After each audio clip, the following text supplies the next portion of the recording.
Hello everyone and welcome back to the Artificial DM.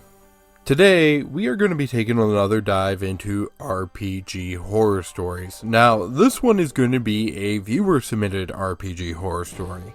This is from the viewer Fox. He joined our Discord server and he sent me the story basically right away, and he has titled it Jay. Jay was the DM who Fox had the unpleasant experience of playing under, along with a few other players. But honestly, to me, he will be good old Uncle Cheapo. And you'll see why in a bit. Anyway, Fox, thank you very much for sharing your story with us. We're going to enjoy it. This is the story of Jay, shared by Fox. Thanks for sharing your tale with us. Major members of this story will be myself, almost brand new at the time to this, having just started looking into tabletop systems. Dallas, the only other out of the original three of us with even a little bit of role-playing knowledge. Hoxton, the last of the initial three of us, and the only one of us with absolutely no role-playing knowledge. He went in pretty much entirely blind, but has turned into our residential reference for rules. Chains, by sheer coincidence, an old coworker of Hoxton and a friend of Jay at the time, brought in to get us up to 4 members. I'm honestly glad he was there, if for no other reason than we likely wouldn't be still playing tabletops if we wasn't. Jay, at first, didn't seem that bad, and we didn't really have an issue with him early on, though I can't speak on Chain's behalf there. It may have just been because of how inexperienced we were, but we took him at his word for a lot in our first campaign with him. We were very wrong to do so. This took place a couple of years ago, when me and most of my current group were fairly new to tabletop role-playing. We were fresh out of high school, and somehow the topic of D&D was brought up. This led to Dallas telling us about his college RPG club, and that there was a guy looking for a more regular group. He said he'd played a one-shot with the DM before, and he seemed competent, so we agreed to give it a shot. We agreed that Tuesdays would work best for us, and we met up with him at the college the following week. We were met by Jay and Chains, who we were told would be there to help us out, since he was a fairly experienced player. Before we got started with characters, we were given the choice of Pathfinder or 5e. We chose Pathfinder for 2 reasons.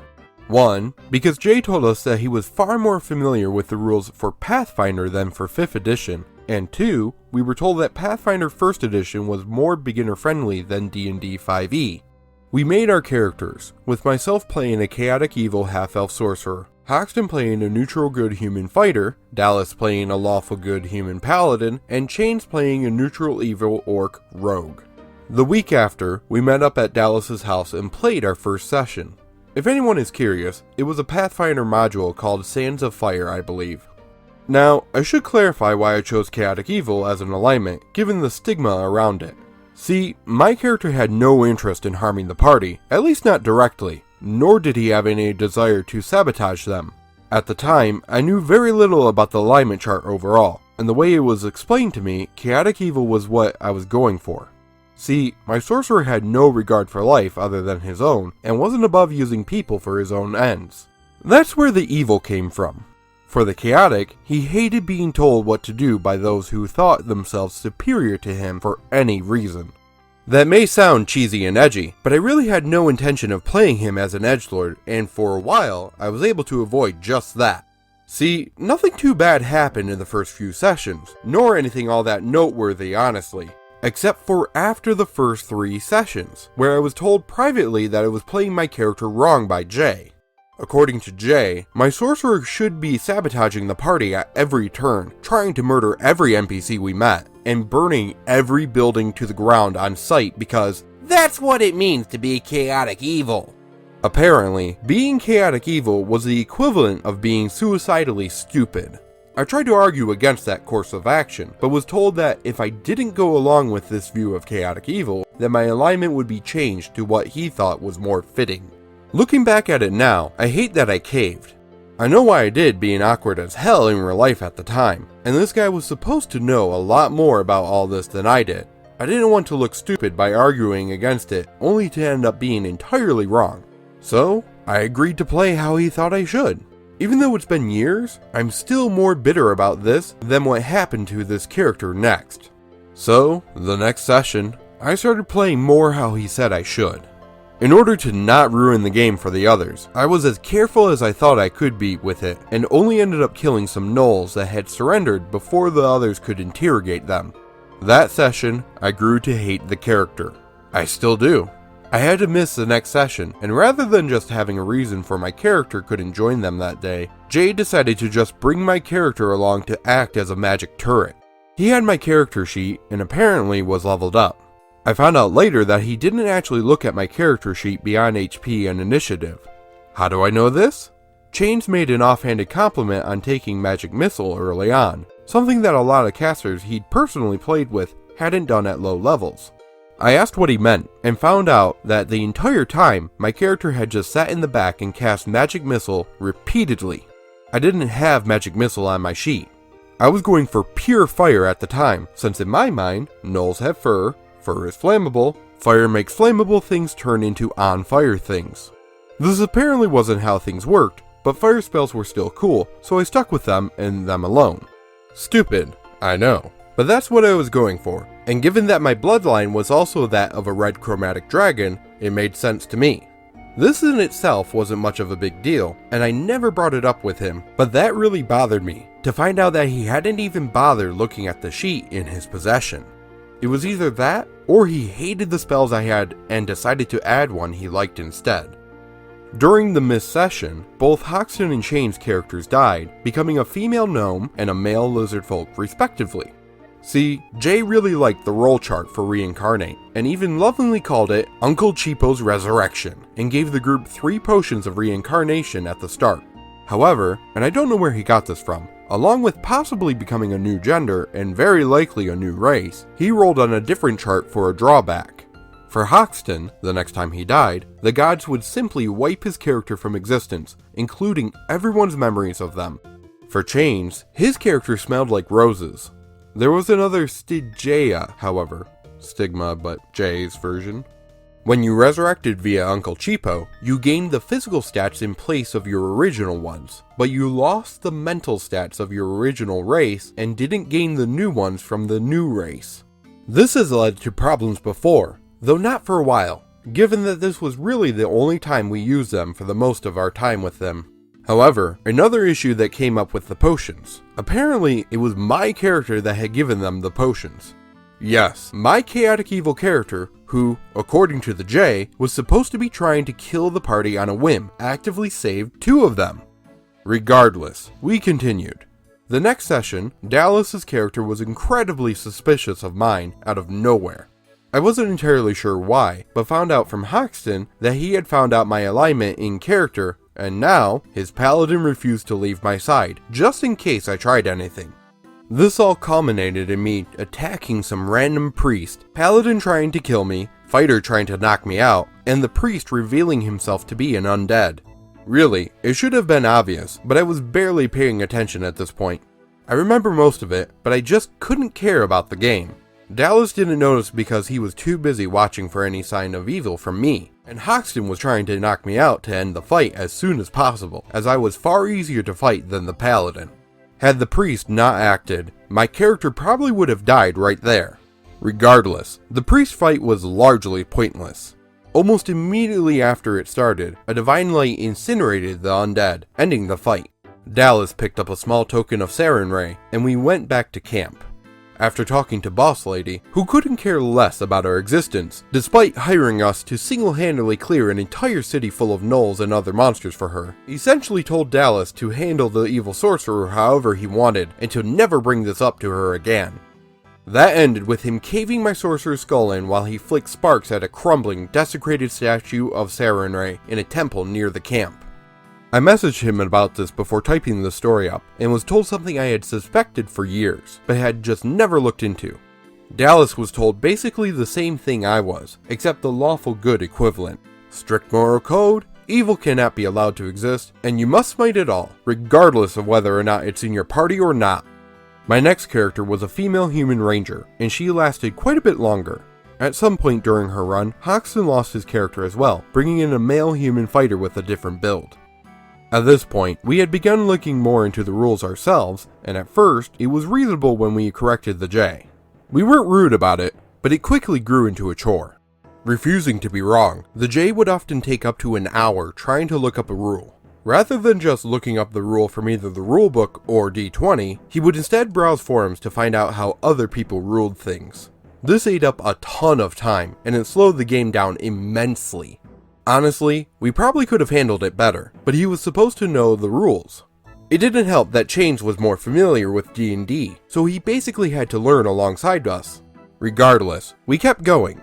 We made it to the next book of the module. Dallas lost his character, Hoxton lost his second character, and the two of them brought in a summoner and anti-paladin respectively. The summoner's Eidolon should have been an early warning to us what was to come, but we gave him the benefit of the doubt. We shouldn't have. While Dallas had control of the Eidolon for the most part, after a joke about the Eidolon, who was almost purely statted into strength, looking like a golden bodybuilder in a Speedo with a glowing blue ball for a head named Flexington, Jay decided to hijack the joke and ran it into the ground. He would go on long descriptions about the flexes and poses Flexington would do in response to every command. Its head acted like a divine Daft Punk helmet and would change between emoticons based on its reactions. Needless to say, we grew annoyed every time Flexington rolled an initiative. Around this time, it became a chore in itself to keep Jay's attention on the game as well. He would often be looking up memes, or scrolling through Facebook and would often miss what was said, causing us to repeat nearly every action we tried to do. This continued despite how often we told him to pay attention. There was also a strange moment where he commented on a bartender being incredibly wealthy for owning a gun. We found out after a bit of questioning that he apparently thought that bullets in Pathfinder cost 300 GP per bullet. Non-magical, unmodified, regular slug and black powder musket ammunition apparently cost 300 GP apiece. For those of you wondering, according to D20, a regular bullet cost about 1 GP apiece, lead and black powder included, sold in packs of 10. He also shot Hoxton in a bar fight, aiming for touch HC as the rules stated he should. This is important for later. Anyways, we break into a fortress, our new goal to kill an undead Gnoll King. Going in through the catacombs, we killed a ton of gnolls, a large category Franken Gnoll, and rescued a couple of slaves. The room they were in was small, about 10 feet wide at any point, and there were 2 unarmed slaves inside. We tossed a torch inside, effectively eliminating the shadows. Keep all of this in mind. My own character, the Ranger, had been a slave to gnolls when she was younger, and seeing that these slaves were trying to not only stay with the gnolls, but also threatening to warn the gnolls of our approach, she decided to kill them. She saw it as a sort of mercy, as well as self-defense. The rest of the party wasn't there, leaving the room to secure the area in order for us to rest and regain spent spell slots. So, I stabbed one. This was immediately met by a club to the back of the head. Apparently, the slaves were armed. Then, in the surprise round, 7 more slaves armed with clubs emerged from the shadows in the room and beat my character to death before ever rolling initiative. We were level 5 at this point, and even rolling well for health, it's pretty difficult for a level 5 ranger to survive 8 attacks aiming for flat-footed AC. So that character died right there. Even if I wanted the Uncle Cheapo potion, Jay had decided to revoke them at this point, given that we were level 5 now, and we should learn that actions have consequences in this game. The party rested while I rolled up a new character. I made a Tiefling Brawler, a hybrid class of monk and fighter. It wasn't until I finished that he brought up a story he heard where a brawler dealt 300 damage per hit at level 1, and assumed that's what I was doing. Keep in mind, we've only been playing for about 3 months with sessions roughly once a week, though we did miss a few. I had never heard of this, and told him as much. I did try to find it after the session though, only to turn up nothing. The closest I was able to find was a level 3 brawler dealing about 120, but that was at max with crits and buffs from other classes. Like with the 300 GP bullets, I don't know where this came from. Odds are, he made it up to try to limit what we could play. Regardless, Chains convinced him to let me play, and he brought my character into the group. In the middle of a boss fight! Admittedly, I built him poorly, but it was still annoying to be killed literally the turn, not round, after the fight started, since he dropped me directly next to a giant spider. I reworked him, and the J dropped me in the exact same spot. Luckily, the spider missed this time, and it didn't last long after that. So, with most of the party heavily wounded, Dallas and Hoxton headed back to town to buy supplies for us while Chains and I began clearing debris from a door. We got it open long before the others returned and decided to open it to get an idea of what was inside. Immediately, a man with a feast in front of him looked up at us from the far side of the table. The table was the stereotypical grand dining table that could sit like 30 people, the ones every king has in movies. Before we even spoke, the man rose from the table, grabbed his club, rounded the table, and charge attacked me. This was all in the surprise round. We had a long argument about that, since according to the rules, that was completely impossible. We finally agreed that as long as he didn't change it later, then we would leave it like that just to move on. Also, 4 slaves popped up out of nowhere and joined the fight. We beat him, though only barely, and waited for the others before looting. He had nothing. The room had nothing. We weren't playing with XP, so that entire fight was absolutely pointless. With both me and Chains pretty pissed at that, we called it there for the night. When we got back the following week, we began progressing through the rest of the dungeon. We fought a scorpion, causing Jay to go on a nearly hour-long search to find out if I was cheating or not, because one of the brawler's class abilities essentially lets me to attempt to knock out an opponent a few times a day at level 5. He was upset that I rolled well enough to knock out a scorpion mini-boss that had been supplying the gnolls with their poison weapons. He finally relents, then fudges the roll in order to wake up at the top of the turn order. He frequently told us when he fudged rolls after the sessions. We move on, clearing out countless gnolls, an air elemental, the creator of the Franken gnolls, along with 3 more Franken gnolls, and proceeded into the Gnoll King's throne room, chasing after a gnoll riding a warg. We had used minimal supplies, but that didn't matter. The warg gnoll crit me twice in a row with a longbow, killing me pretty much immediately, and before the others had a chance to retreat, the king, who'd been taunting us since we entered a couple rounds ago, decided he'd waited long enough, killed his own soldiers who were doing pretty well against 4-player characters, and proceeded to TPK us. We were told immediately after this that we were supposed to be level 7 before attempting this. This set Chains off immediately, since Jay was using milestone leveling and had full control of when we leveled up. Jay says we were supposed to go back to town to level up, despite town being nearly half a day's travel away, and us taking a long rest within the fortress just before we took on the king. So we took a week off after that to calm down and create a new party. Honestly, I give more detail on this party, but they only lasted 2 sessions, so I'll just paraphrase and say that I was using a gunslinger at first. Breaking into the fortress again, in literally the first fight, Jay and I had a long argument after he told me I wasn't allowed to attack touch AC with guns. There had been a minor one about the price of bullets, but that one didn't last long.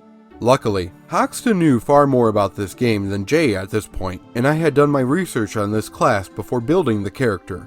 For context, without attacking touch AC, early firearms, the max tier I was permitted, are absolutely worthless in Pathfinder.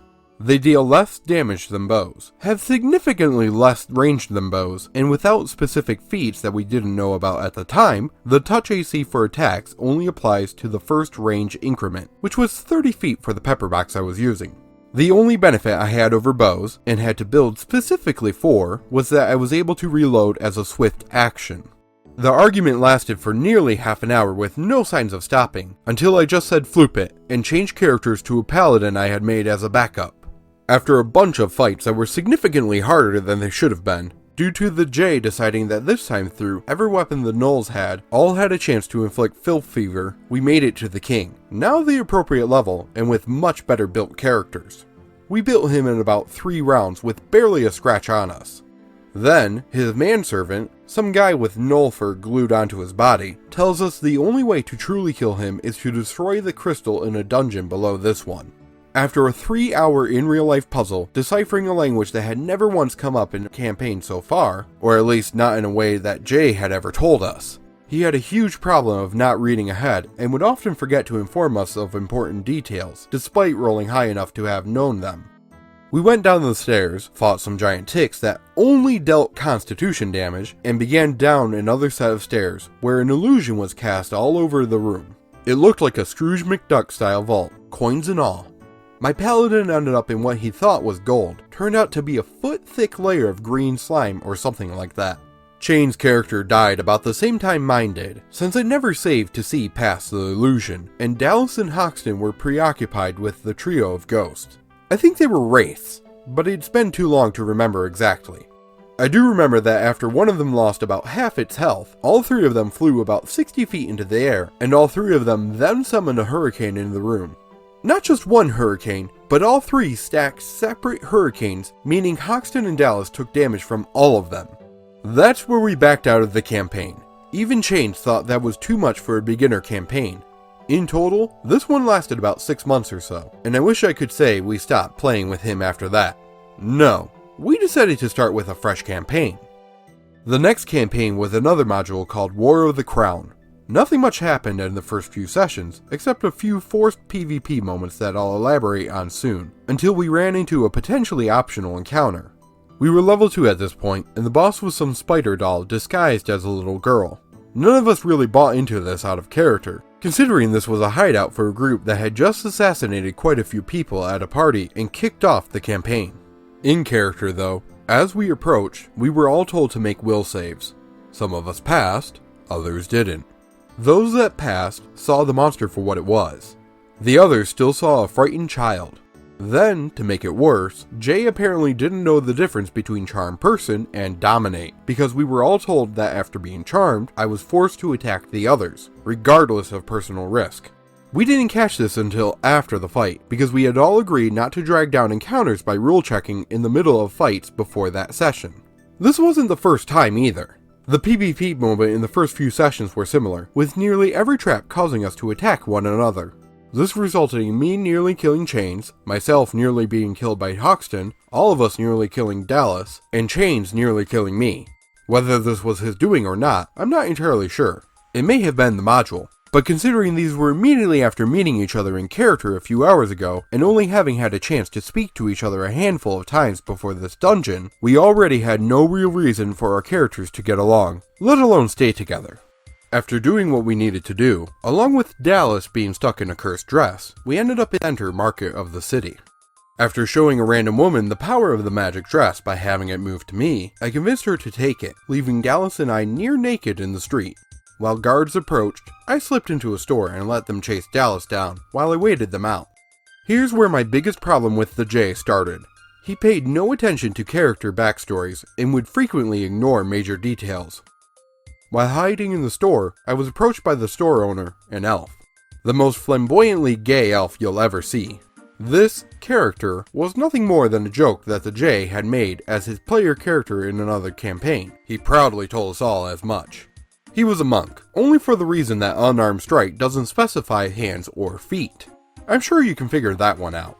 He was a woodworker as a profession. Again, no need to explain that one. Most annoyingly though, he flirted with every male around and was a catty bitch to every female. So, of course, he started flirting with my character. Up to this moment, I've never thought about the sexuality of my characters, including this one. Given that my character was a thief though, he agreed in order to rob him blind later, even gave him a fake name. After that, we met up with our employer once more and were given our assignment. Overthrow some country or something. It really wasn't that important. The only stipulation was that we weren't to let people know that we worked for the princess. We were also given several agents that answered directly to us.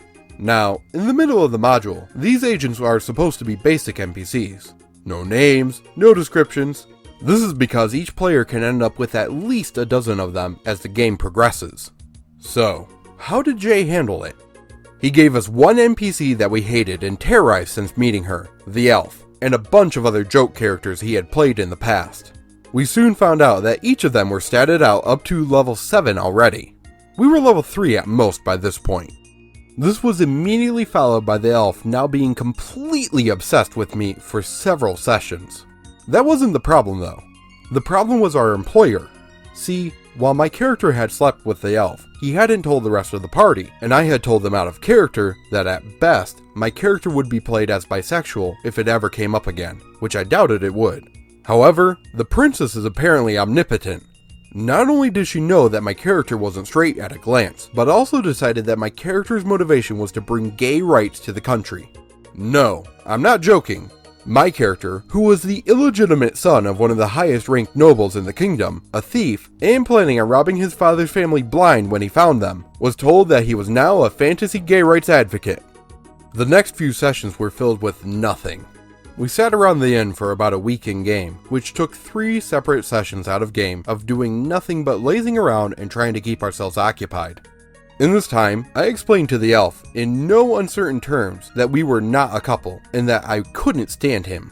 That at least got him to leave me alone. After we finally moved on, it took about 2 sessions for the problems to start again. Tasked with rebuilding a town to act as our center of operations for the overthrowing of the country, we expected it to be difficult. So we did the side quest. Dallas died, and that was when we stopped using Uncle Cheapo potions for good. Dallas had been playing an Aasimar bard who didn't know he was an Aasimar. He took a racial trait that essentially made his origins hidden, even to himself. However, Uncle Cheapo removed that plotline altogether, though Jay didn't mind. He told us afterwards that he had no plans to explore that backstory in any way. Now Dallas was an Ignis, basically a fire elf. Though, remember that part of Uncle Cheapo about losing old mental stats and not gaining new ones? Well, he apparently added a rule to it that he forgot to tell us about beforehand. You still take negatives to mental stats from the new race. To recap, you lose your old racial modifiers, gain the new racial modifiers for the physical stats, but not the mental ones, and you also take the negative mental stats if the race has one. So Dallas not only lost his +2 to Charisma as a bard, but also effectively took a -4 to Wisdom as well. This also started a long kick of nothing happening. We had to meet each of our noble contacts at least once every 2 weeks to keep up relations with them, as well as wait 6 weeks for supplies to arrive to start rebuilding, which we'd already paid for. Within 3 days, we had purchased every project for the town, ordered wizards and druids to repair the fields, begun restoration on the canal, and had already spoken to every noble we wanted to. However, we were still made to roleplay through every day of 6 weeks. Every attempt made to bypass this by assassinating the leader of the area who'd already brought this country to the verge of rebellion by the time we arrived was met with every villager either being too loyal, too apathetic, or too scared to do anything about it, and our plans would be dismissed before we made any real start.